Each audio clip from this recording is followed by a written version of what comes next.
Olá! Você é operador do direito, é advogado, atua no direito previdenciário?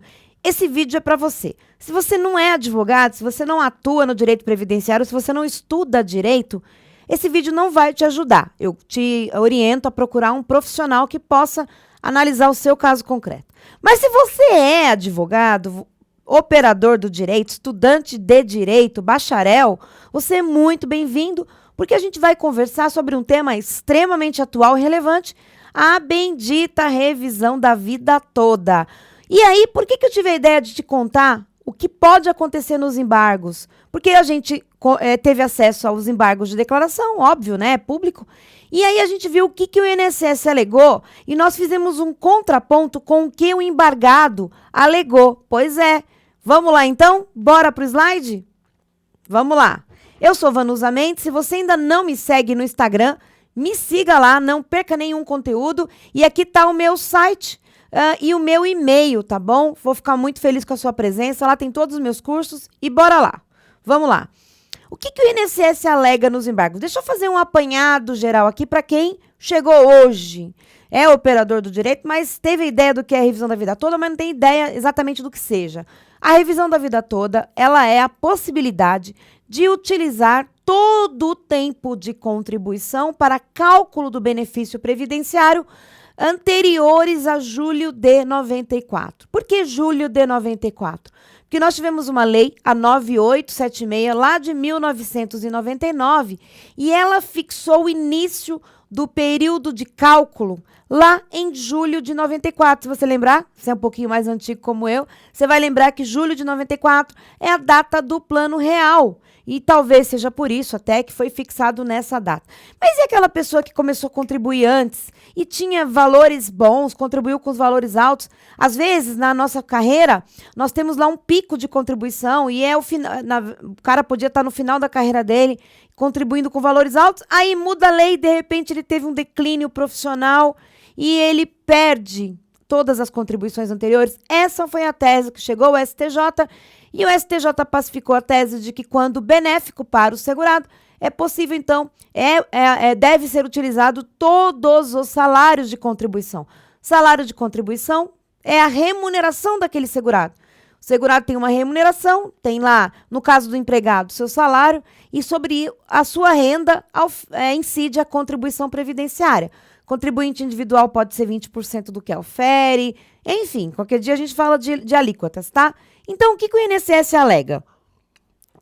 Primeiro, ele alega que os embargos de declaração possuem função integrativa, ou seja, que fariam parte do acórdão em que por isso poderia haver aí a alteração por meio de embargos.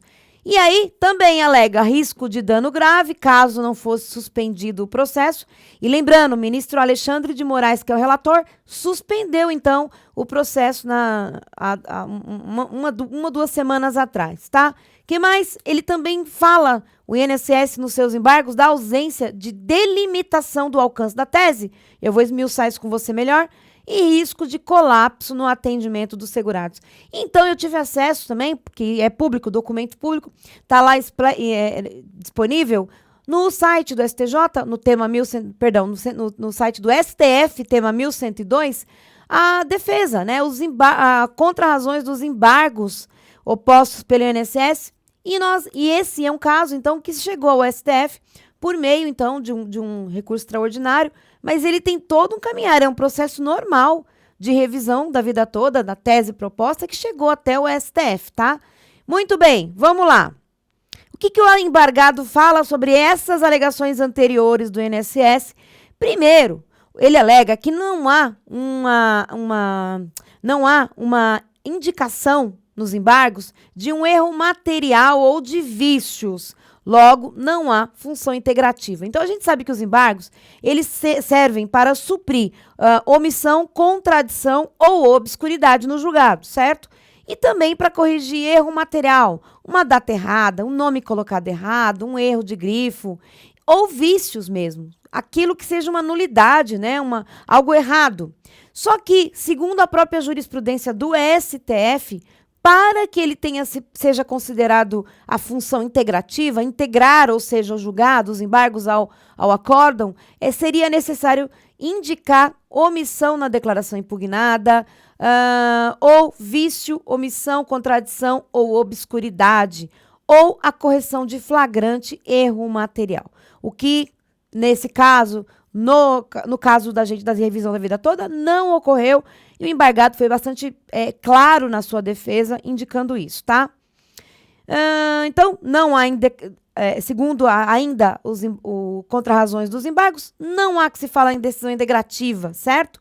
Não houve erro. E quanto à probabilidade do provimento do recurso, o INSS alega aquela cláusula de reserva do artigo 97 da Constituição. Lembra que quando tratar de questões constitucionais tem que ser por maioria absoluta, né, do plenário? Muito bem, mas no caso em comento, o INSS alega que não atingiu a maioria dos ministros do STF, não atingiu 6 votos, proclamando então uma decisão. A contrarrazão indica que houve sim, tanto é que o próprio ministro Lewandowski acompanha o voto nos termos do relator. Que mais? Omissão a respeito, o INSS alega uma omissão a respeito da decadência e da prescrição. A decadência no direito previdenciário, ela vem para a legislação previdenciária em 97. Antes disso, nós não tínhamos decadência na legislação previdenciária, nós tínhamos a prescrição. Basicamente, a decadência está ligada ao próprio direito de pleitear algo, né, de judicializar algo, ao próprio direito, enquanto que a prescrição, ela está ligada ao valor, à grana, né, ao recebimento, buscar aquilo que é econômico da questão, tá? No caso, então, não tinha decadência, passa a ter 97 e é aplicado. Contudo, como surgiram muitas teses nesse interregno aí, toda a tramitação da revisão da vida toda, uma insegurança jurídica enorme, o próprio INSS, então, alega que não há... surgiram muitas teses, né? Teses de que não ocorreria a decadência. Eu sempre entendi que sim, ocorreria a decadência, mas o INSS vem pleiteando que o STF se manifeste formalmente. E aí, o embargado, nas contrarrazões, ele não discorda. Ele só diz que foi sim analisada a questão, que consta do voto, inclusive, do STJ, e que, portanto, os embargos seriam meio protelatórios, tá? Mas o que acontece com isso? Então, o próprio embargado não cria muita celeuma, né? Acho que a ideia é, vamos acabar logo com isso, né? Tá para ser julgado em agosto ainda. O que mais que o INSS alega? A omissão sobre o divisor mínimo, 60% do período básico de cálculo. Veja, pessoal, o divisor mínimo é uma regra comum na Previdência Social, no regramento do regime geral de Previdência Social, tá? Hoje, por exemplo, nós temos, com a Lei 14.331, nós tivemos de novo a reinserção de um período básico de cálculo de 109 contribuições, o divisor mínimo, e então, na época, a regra do divisor mínimo, ou seja, pegar todo o período básico de cálculo da pessoa, o período básico de cálculo é o período onde é computado o cálculo, né? Somado, aferido o valor do benefício. E, da média, a pessoa teria que ter pelo menos 60% do período contributivo. E o INSS, então, alega que esse período deve ser aplicado, mas o embargado vem e explica claramente que, na verdade, ao deixar de aplicar o artigo 3º da Lei 9876, não há fundamento na aplicação do divisor mínimo. Lembrando, a Lei 9876, ela altera o artigo 29 da Lei 8.213 para constar um novo cálculo, então, que seria a média aritmética simples dos 80% maiores salários de contribuição, excluindo os 20 menores, então, dentro aí de todo o período contributivo. O artigo 3º da Lei 9876, ele traz a regra de transição para quem já estava no sistema. Ora, se a revisão da vida toda busca que não se aplique ou deixe de se aplicar o artigo 3º quando não benéfico, quando a regra definitiva for mais benéfica, não teria sentido aplicar o divisor mínimo. É esse o argumento do INSS. Tem mais argumentos, tem argumentos com relação à questão da modulação de efeitos, né? O que seria a modulação de efeitos?